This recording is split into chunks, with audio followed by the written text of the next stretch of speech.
बॉलीवुड अभिनेत्री ममता कुलकर्णी किन्नर अखाड़ा की महामंडलेश्वर बन गई हैं। प्रयागराज में संगम तट पर पिंडदान किया। अब वो यामाई ममता नंदगिरी कहलाएंगी। सुनिए महामंडलेश्वर बनने के बाद उन्होंने क्या कुछ कहा। एक समय में बॉलीवुड पर राज करने वाली अभिनेत्री ममता कुलकर्णी अब महामंडलेश्वर बन चुकी हैं। उनका नाम भी बदल चुका है, अब वो यमाई ममता नंदगिरी हैं। महाकुंभ में उनको किन्नर अखाड़े ने अब महामंडलेश्वर से विभूषित किया। सीधा हमारे साथ हैं, उनसे बातचीत करते हैं। ममता जी, एक वक्त था जब दर्शक आपको फिल्मी पर्दे पर देखते थे और अचानक से एक लंबे अंतराल के बाद ममता कुलकर्णी आई और एक नए रूप और कलेवर में है। अब आप जब आप महामंडलेश्वर बन चुकी हैं, तो आपसे मेरा सवाल ये है कि कौन सी ऐसी चीज़ है जिसने आपको सनातन के लिए बहुत प्रेरित किया कि आप पहले भी पूजा पाठ और संन्यास में रही होंगी, लेकिन अब कौन सी चीज़ें हैं जिसने आपको परिवर्तित किया कि पूर्ण रूप से मुझे जो है अब इस वेशभूषा में रहना है? मैं बिल्कुल महाकुंभ में इस चीज़ के लिए नहीं आई थी कि मुझे महामंडलेश्वर बनना था, लेकिन 3 दिन से चार जगत गुरु ने मेरी परीक्षा ली।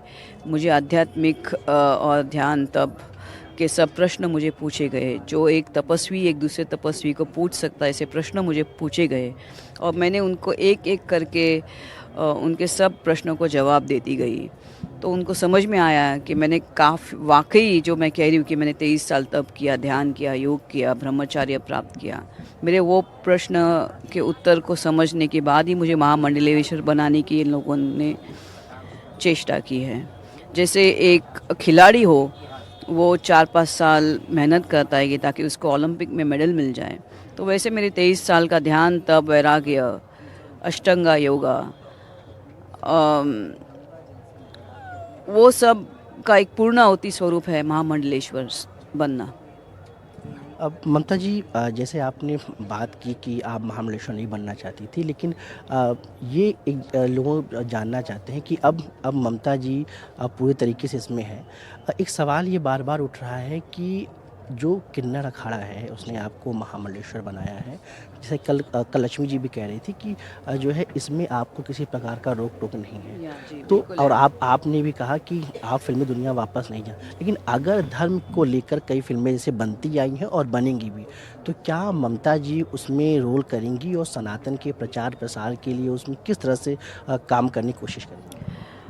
मैं सच बोलूँ, मुझे बिल्कुल इंटरेस्ट नहीं है फिल्म्स में आना, ही बिल्कुल इंटरेस्ट नहीं, चाहे वो किसी कैरेक्टर को प्ले करने के लिए हो या नहीं हो। नहीं, हाँ, किसी आप मुझे जैसे किसी प्रवचन के लिए हो, किसी धर्म या वैराग्य या भक्ति के लिए मुझे कोई संबोधित करना पड़े तो मैं ज़रूर आऊँगी, मैं अपने विचार ज़रूर रखूँगी। जैसे हमने देखा कि पिछले जो 2 दशक रहे वो बहुत उतार चढ़ाव के रहे और आप लगातार, जब कला का पट्टाभिषेक हो रहा था, आप बहुत भावुक भी दिखी जो है। तो ये हम जानना चाह रहे थे कि अब जब आप अध्यात्म की दुनिया में हैं, सनातन के प्रचार प्रसार में रहेंगी, तो आपके लिए अध्यात्म क्या है? आप अध्यात्म को किस रूप में देखती हैं? क्योंकि लंबा संघर्ष रहा आपके लिए, उतार चढ़ाव, और आपने कहा कि जब आपका खराब समय चल रहा था तो आप शिकायत भी भोलेनाथ से कर रही थी। तो क्या चीज़ें थी और क्या आप अध्यात्म को किस रूप में देखती समझती? देखिए, काफ़ी लोग मेरे भावुक वो महामंडलेश्वर अभिषेक को लेके काफ़ी प्रतिक्रिया लोगों की आ गई थी, आ रही है कि मैं कोई पश्चाताप, मेरे ऊपर कोई केस ही नहीं, तो पश्चाताप किस चीज़ का? पश्चाताप तो वो करे जिन्होंने मेरे ऊपर केस किया, वो करेंगे। मैं कैसे? मैंने कुछ किया ही नहीं, मेरे ऊपर केस ही नहीं, तो पश्चाताप का कोई सवाल ही नहीं उठता। तो कोई हार के जीवन से मैंने कोई संन्यास नहीं लिया। मैंने 23 साल का कड़क तप किया और लोगों का ऐसा भ्रम है कि और काफ़ी लोगों के मैंने ऐसे पढ़े हैं कि वो कह रहे कि मैं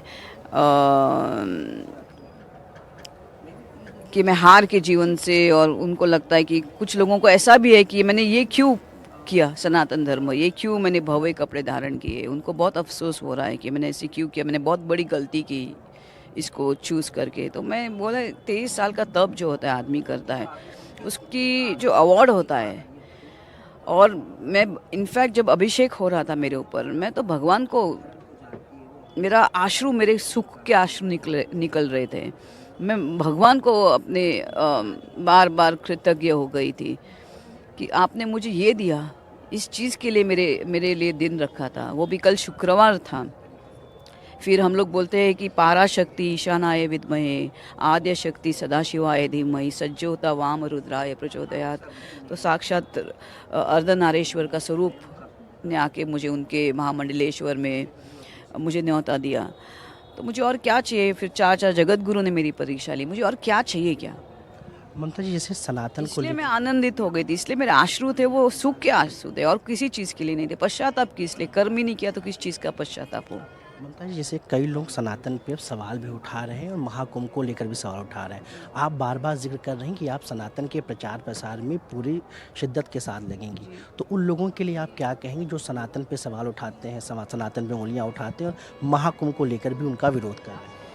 नहीं, महाकुंभ किस लिए? महाकुंभ तो ये देखिए चार ग्रह एक साथ सम्मिलित हो गए, उनका योग बन रहा है, प्लस 144 साल के बाद ये योग बन रहा है। तो इतना महा और पुण्य योग है ये। It's is just like a spiritual bathing. लेकिन स्पिरिचुअल बेदिंग सिर्फ अपने शरीर के लिए, आत्मा और अंतर आत्मा की बेदिंग के लिए आपको सिर्फ तपस्या, ध्यान और धर्म, भक्ति, इसी मार्ग को चूज़ करना पड़ेगा।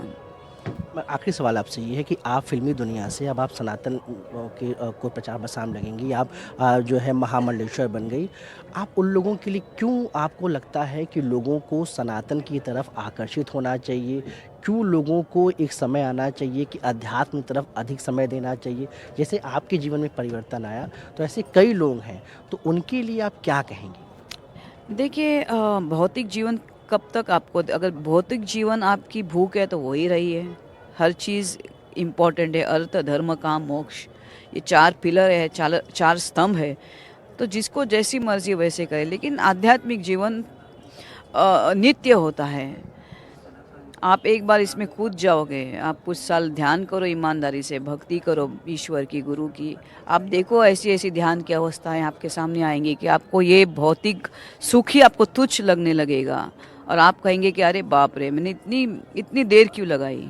अब आप नए रूप में हैं, तो आपको पहले से अब कितना अलग अनुभव हो रहा है, क्या महसूस करते हैं? ये तो ऐसा पूछने है कि जो डॉक्टर इतने साल अपना इसके अंदर लेबोरेटरी में प्रैक्टिस कर रहा है, उसके बाद उसको डॉक्टर की पदवी मिल जाती है, तो उसको कैसा फीलिंग होना चाहिए? वही फीलिंग है। ये थी हमारे साथ ममता कुलकर्णी, जो अभी हमारी ममता नंदी बन चुकी हैं। उनका साफ तौर पे ये कहना है कि सनातन के प्रचार प्रसार के लिए वो काम करेंगे और सनातन के लिए उनके मन में जो उनकी तपस्या थी वो अब जो है पूर्ण हुई है और इसीलिए वो महामंडलेश्वर बन चुकी हैं। प्रयागराज से अपने सहयोगी सचिन गुप्ता के साथ पल्लव मिश्रा, NTV इंडिया।